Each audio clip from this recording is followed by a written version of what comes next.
நன்னும் இளமை பருவத்திலே முதல் நாவை அசைத்த முடி, எந்தன் கண்ணை திறந்து உலகத்தை விளக்கி கருத்தோடு இசைத்த முடி, எந்தன் எண்ணத்தை குரற்கு நானென்று முன்வந்திருந்த திருந்துமுடி, வேற்று வண்ணப் பிறமுடி கற்க உதவிய வன்மை பொருந்துமுடி, ஆதலால் எங்கள் தமிழன்னை வாழிய வாழிய என்றடி வாழ்த்துவிட்டு, தேசிய இளைஞர் தின விழா முன்னிட்டு சுவாமி விவேகானந்தருடைய பிறந்த தின விழாவை சிறப்பாக கொண்டாடி கொண்டிருக்கின்ற உங்கள் அனைவருக்கும் என்னுடைய ஒட்டுமொத்த நன்றி கடந்த வணக்கத்தை முதற்கண் காணிக்கையாக்கிக் கொள்கிறேன். இந்த மண்ணில் எத்தனையோ மாபெரும் மனிதர்களும் மகானுபாவர்களும் தோன்றியிருக்கலாம், மறைந்திருக்கலாம். ஆனால் சமுத்திர அலைகளால் கூட அழிக்க முடியாத அவர்களின் காலடி தடங்கள்தான் இன்றைக்கும் நமக்கெல்லாம் பகவத்கீதையாக, திருக்குரானாக, பைபிளாக, ஏன் திருக்குறளாக வழிகாட்டி வருகிறது. வாழ்க்கை என்னும் கப்பலில் பயணிப்பவர்களுக்கு அந்த மகத்தான மனிதர்களினுடைய புனித நூல்கள்தான் இன்றைக்கும் நமக்கு வழிகாட்டும் கடங்கரை விளக்கமாக இருந்து வருகிறது. அப்படிப்பட்ட இந்த புனித மனிதர்களினுடைய வரிசையில்தான் அண்மை நூற்றாண்டில் அவதார புருஷராக ஜனனித்தவர் சுவாமி விவேகானந்தர். உலக அரங்கில் அவர் வாழ்ந்தது என்னவோ வெறும் 10 ஆண்டு காலம் என்றாலும் கூட அவர் பேசாத எழுதாத துறைகளே இல்லை என்கிற அளவிற்கு ஆன்மீகமாக இருந்தாலும், அறிவியலாக இருந்தாலும், புவியியலாக இருந்தாலும், பூலோகமாக இருந்தாலும், சமூகவியலாக இருந்தாலும், சமதர்மமாக இருந்தாலும், மன இயலாக இருந்தாலும், மன இயலாக இருந்தாலும், கலையியலாக இருந்தாலும், கவிதைகளாக இருந்தாலும், இசையியலாக இருந்தாலும், அரசியலாக இருந்தாலும் அனைத்திற்கும் ஒரு தேஜஸை ஏற்படுத்தியவர் என்றால் மிகையல்ல. சாக்த வழிபாடு என்று அழைக்கப்படுகிற சக்தி வழிபாடு முதலில் தோன்றிய இடம் வங்காளத்தில்தான். அதற்கு பிறகுதான் மற்ற மாநிலங்களுக்கு சக்தி வழிபாடு பரவத் தொடங்கியது. அப்படிப்பட்ட சாக்த வழிபாட்டில் தன்னை முழுமையாக ஈடுபடுத்தி கொண்டவர் பகவான் ஸ்ரீ ராமகிருஷ்ண பரமஹம்சர். அந்த மகத்தான மனிதனுடைய ஒப்பற்ற சீடராக விளங்கியவர்தான் சுவாமி விவேகானந்தர். 1863 ஆண்டு ஜனவரி திங்கள் 12ஆம் நாள் விஸ்வநாத தத்தாவிற்கும் அன்னை புவனேஸ்வரி தேவிக்கும் மகனாக நரேந்திர தத்தாவாக அவதாரம் செய்தவர் சுவாமி விவேகானந்தர். மேடை நாட்டு தத்துவங்களையும் ஐரோப்பிய வரலாறுகளையும் தன் கல்லூரி படிப்பில் ஆழ்ந்த கவனம் செலுத்தினார். இந்த நிலையில்தான் இறைவனை பற்றி பல சந்தேகங்களும் கேள்விகளும் அவருடைய எண்ணத்தில் எழுந்தது. இறைவனுக்கு கீழே உள்ள நாம் அனைவரும் சமம் என்கிற போது ஏற்றத்தாழ்வுகள் ஏன் இருக்கிறது? கடவுள் என்பது இருப்பது உண்மைதானா என்ற பல சந்தேகங்கள் அவர் உள்ளே எழுந்தது. அனைத்தும் முரண்பாடுகளாக அவர் கண்ணுக்கு தெரிந்தது. பகுத்தறிவு வினாக்கள் அவர் உள்ளே எழுந்தது. இந்த நிலையில்தான் பகவான் ஸ்ரீ ராமகிருஷ்ண பரமஹம்சரை சந்தித்தார். அந்த புனித சந்திப்பிற்கு பிறகுதான் கடவுள் இருப்பதை அறிந்தார். அது நமக்குள்ளே இருப்பதை உணர்ந்தார்.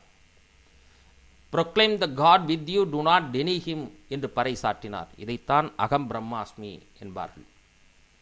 அது மாத்திரமல்ல, இந்துக்களினுடைய ஆன்மீகத்தையும், பௌத்தர்களினுடைய கருணையையும், கிறிஸ்தவர்களுடைய செயல்திறனையும், முகமதியர்களுடைய சகோதர மனப்பான்மையையும் ஒன்று கூட்டி உலகம் முழுமைக்கும் ஒரு பொதுவான ஒரு மதத்தை உருவாக்க வேண்டும் என்று எண்ணினார். 10-15 பேர் சேர்ந்து கொண்டு இக்கருத்தை வலியுறுத்தி பொது இடங்களில் பேசினர். சிறியவர்களுடைய பேச்சை செவிமடிக்க யாரும் இல்லை.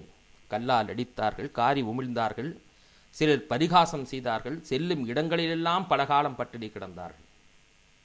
பிச்சை எடுத்து உண்ண வேண்டிய சூழல், சிலர் பிச்சை போடுவதை விடுத்து அடித்து துரத்தினார்கள்.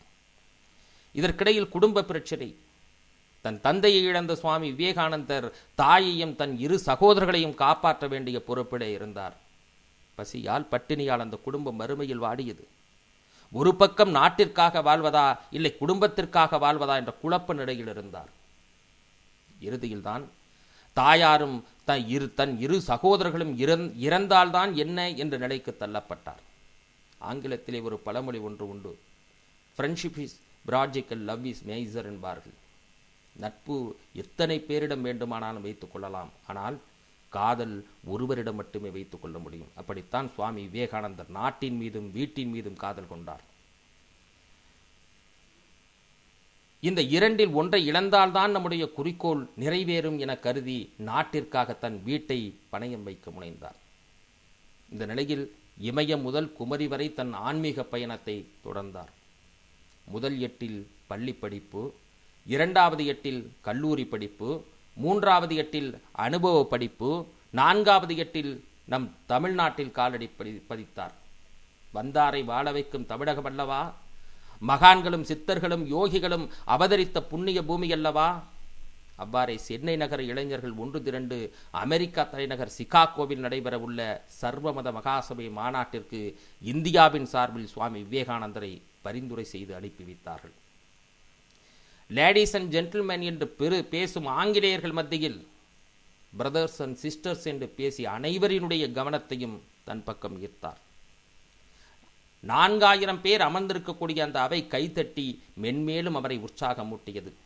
அதுவரை இந்து மதம் என்ற ஒன்றை அறிந்திராத அவர்கள் சுவாமிஜியால் அறிந்து கொள்ள நேரிட்டது. அனைவரும் அதிசயத்து போனார்கள். நம் நாட்டினுடைய கலாச்சாரத்தையும் மேடை நாட்டு கலாச்சாரத்தோடு ஒப்பிட்டு பேசினார். எங்கள் நாட்டில் பிறக்கும் ஒவ்வொருவரும் ஆரியனாகத்தான் பிறப்பார்கள் என்றார். ஆரியன் என்றால் திராவிடன் ஆரியன் என்ற நோக்கில் கூறவில்லை. எங்கள் நாட்டு தாய்மார்கள் கர்ப்பவதியாக இருக்கும்போது கடவுளே எனக்கு பிறக்கும் குழந்தை நல்லவனாக பிறக்க வேண்டும் என்றும் பிரசவத்தின் போதும் எனக்கோ என் பிள்ளைக்கோ எந்தவித தீங்கும் ஏற்படக்கூடாது என்றும் வேண்டிக் கொள்வார்கள். அது இந்துவாக இருந்தாலும் இஸ்லாமியராக இருந்தாலும் கிறிஸ்தவராக இருந்தாலும் அவரவர் கடவுள்களை வேண்டிக் கொள்வார். கடவுளிடம் வேண்டப்பட்டு பிறக்கும் ஒவ்வொரு குழந்தையும் ஆரியன்தான் என்றார்.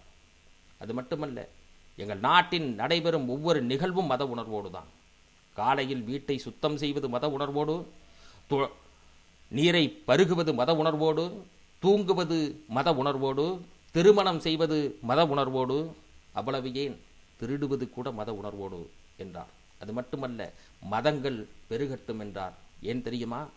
மத நம்பிக்கை இருப்பவன் கட்டுப்பாடோடும் ஒழுக்கத்தோடும் அன்போடு இருப்பான். ஆகையால் நித்தம் நித்தம் மதங்கள் தோன்றட்டும் என்றார்.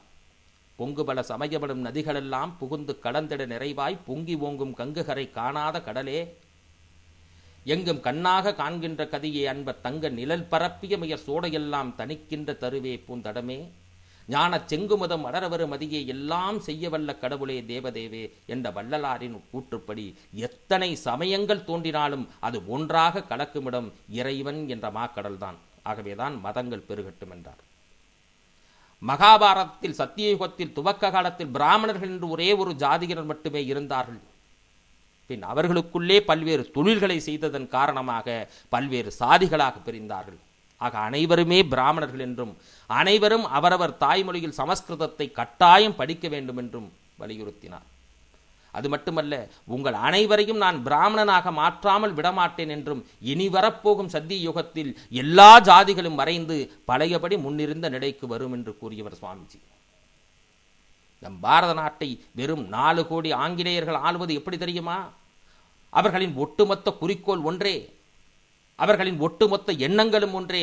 ஆனால் நாம் இனத்தால் மதத்தால் பதவியால் பிளவுபட்டு கிடக்கிறோம். அதனால்தான் வெறும் 4 கோடி ஆங்கிலேயர்கள் 30 கோடி மக்களை ஆட முடுகிறது. நாம் பிரிவினையால் தான் அடிமையாக கிடக்கிறோம். இதற்கு அனைவரும் ஒன்றுபட்டால் தான் தீர்வு கிடைக்கும் என்றார் சுவாமிஜி. மகாபாரதத்தில் 7 அக்ரோனி சேனைகளை கொண்ட பாண்டவர்கள் 11 அக்ரோனி சேனைகளை கொண்ட கௌரவர்களை வெல்லவில்லையா? எந்த ஒரு நாட்டிலோ அல்லது இயக்கத்திலோ தொண்டர்களே இல்லாமல் அனைவரும் தலைவர்களாக இருந்தால் அந்த நாடும் இயக்கமும் வீழ்ச்சியைத்தான் சந்திக்கும். இது வரலாற்று உண்மை. அது மட்டுமல்ல, எதையும் போராட கற்றுக்கொள்ள வேண்டும் என்று வலியுறுத்தினார். ஒரு நாள் சுவாமிஜி நடந்து சென்று கொண்டிருந்தார். அப்போது ஒரு நாய் ஒன்று அவரை துரத்துகிறது. சுவாமிஜி ஓடினார் ஓடிக்கொண்டே இருந்தார். நாய் விடுவதாக இல்லை. அந்த வழியாக வந்த ஒரு முதியவர் ஓடாதே, எதிர்த்து நில் என்று சொன்னார். உடனே சுவாமிஜி நின்றார். அந்த நாய் வந்த வழியை திரும்பி சென்றது. அதனை தன் வாழ்நாளில் படிப்படியாக ஏற்றுக்கொண்டு எதையும் துணிந்து எதிர்த்து நில், அதனோடு போராட கற்றுக்கொள் என்று சொன்னார். இதைத்தான் வள்ளுவன் சொன்னான், இடும்பைக்கு இடும்பை படுப்பர், இடும்பைக்கு இடும்பை படாதவர் என்று எடுத்து எம்பினார். துன்பத்தை எதிர்த்து நிற்பவர்களை கண்டு துன்பமே துன்பப்பட்டு ஓடுமாம். ஒரு நாள் சுவாமிஜியை பார்ப்பதற்காக பசு பாதுகாப்பு இயக்கத்திலிருந்து இருவர் வந்தார்கள். அவர்களிடம் சாமிஜி உங்கள் சங்கத்தினுடைய செயல்பாடுகளை பற்றி கூறுங்கள் என்றார். வந்தவர்கள் வயதான பசுக்களை கசாப்பு கடைக்காரனிடமிருந்து மீட்டு அதற்கு தீனி போட்டு பாதுகாப்பது எங்கள் சங்கத்தினுடைய நோக்கம் என்று சொன்னார்கள். நல்லது, பாராட்டுகிறேன். சரி, அண்மையில் வங்காளத்தில் பஞ்சம் ஏற்பட்டு பல்லாயிரக்கணக்கான நம் சகோதர சகோதரிகள் பட்டினியால் மடிந்து போனார்களே, அதற்கு உங்கள் சங்கத்தின் சார்பில் என்ன உதவினீர்கள் என்று சாமிஜி கேட்டார்.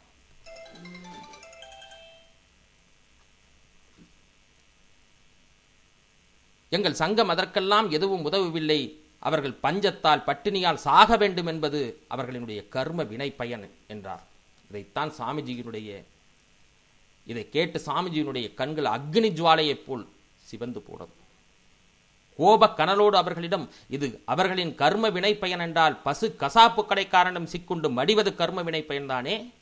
ஆகவே பசுவை காப்பாற்ற வேண்டிய அவசியம் இல்லையே, அதற்கு ஒரு இயக்கம் தேவையில்லையே. பசியால் துடிக்கும் எந்த ஒரு உயிருக்கும் ஒரு துண்டு ரொட்டி கூட கொடுக்காத எந்த மதத்தையும் நான் மதம் என்று ஏற்றுக்கொள்ள மாட்டேன் என்று கடுமையாக வந்தவர்களிடம் பேசினார். வந்தவர்கள் தன் தவறை திருத்திக் கொண்டு சுவாமிஜியிடம் விடைபெற்று சென்றார்கள். மற்ற மனிதர்களுக்காக கிஞ்சித்தும் இரக்கம் காட்டாத இவர்களை மனிதர் என்று நினைக்கலாமா என்று உடம் புடுங்கினார். அனைத்து உயிர்களிடத்தும் இரக்கம் அன்பும் கொண்டார். அது மட்டுமல்ல, அன்புடன் பழகுமாறு வலியுறுத்தினார். பணத்தால், பெயரால், புகழால், கல்வியால் எந்த பயனும் கிடையாது. அன்பு, இரக்கம் உன்னிடம் இருக்கிறது என்றால் கடவுளை தேடி காசிக்கு செல்ல வேண்டியதில்லை, கங்கையிலே போல் முழுக வேண்டிய அவசியம் இல்லை, கோவில் கோவிலாக சுற்ற வேண்டிய நிர்பந்தமும் இல்லை, பரிகாரம் தேவையில்லை. உம்மை சுற்றி இருக்கிற ஏழைகளையும் துன்பப்படுபவர்களையும் பலகீனமானவர்களையும் கடவுளாக வழிபடுங்கள். அன்பின் மூலமாக கடவுளை தரிசியுங்கள். இதனைத்தான் இயேசு பிரானும் முகமது நபி ஸல்லல்லாஹு அலைஹி வஸல்லம் அவர்களும் புத்த பிரானும் இன்னும் பல ஆன்மீக பெரியவர்களும் செய்தார்கள். இன்றைக்கு நம் பார்வைக்கு தென்படுகிற மனித மிருகங்களில் 100க்கு 90 பேர் இறந்தவர்கள். ஆம், வெறும் பிணங்கள் தான். ஏனென்றால் அன்புடையவனை தவிர மற்றவர்கள் வாழ்பவர்கள் அல்ல என்று வலியுறுத்தினார். அது மட்டுமல்ல, பெண்மை எங்கு பூஜிக்கப்படுகிறதோ அங்கு முன்னேற்றம் இருக்கும் என்று பெண்களை உயர்வுபடுத்தினார். பழங்காலத்தில் பெண்கள் முனிவர்களாக, வேத விற்பன்னர்களாக, புலவர்களாக, கவிஞர்களாக, நாட்டிற்கு தலைவியாக, எதிரிகளை எதிர்த்து துரத்தியவர்களாக, கல்வி அறிவில் சிறந்தவர்களாக விளங்கினார்கள். பின் ஏன் அடிமைப்பட்டு போனார்கள் என்று 1894 சுவாமிஜி என்ற பெண்களின் நிலையை தெரிவித்தார். ஆனால் அவர் கண்ட கனவு இன்றைக்கு பெண்கள் அனைத்து துறைகளிலும் தங்கள் ஆளுமையை செலுத்தியிருக்கிறார்கள் என்கிற மகிழ்ச்சி ஒரு புறம் இருந்தாலும் கூட இன்றைக்கு சின்னத்திரையின் மோகம் கொண்டு அடிமைப்பட்டு கிடக்கிறார்கள். இந்த நிலை மாற வேண்டும், மறுமலர்ச்சி பெற வேண்டும், அனைவராலும் பூஜிக்கப்பட வேண்டும். தோன்றின் புகழோடு தோன்றுக அக்திலார் தோன்றலின் தோன்றாமை நன்று என்ற வள்ளுவனினுடைய வாக்கிற்கிணங்க 8 தன்னுடைய வாழ்க்கையை அமைத்துக் கொண்டு 4ஆம் எட்டில் உலகெங்கும் சென்று இந்து மதத்தினுடைய தத்துவத்தை பறைசாற்றி 5ஆம் எட்டில் தன்னுடைய வாழ்க்கையை புகழோடு முடித்துக் கொண்டவர் சுவாமிஜி.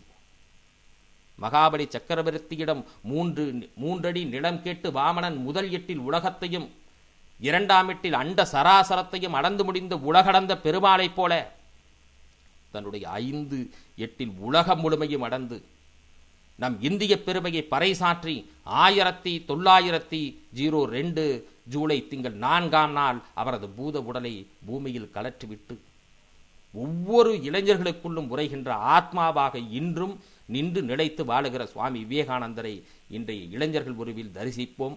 வீரமுக்க இளைஞர்களே, தேச முன்னேற்றம் என்னும் தேர் சக்கரத்தை கிளப்புவதற்கு உங்களின் ஒவ்வொருவர்களின் தோளினை கொடுங்கள் என்று சுவாமிஜியினுடைய கருத்தை வலியுறுத்தி விடைபெறுகிறேன். நன்றி, வணக்கம்.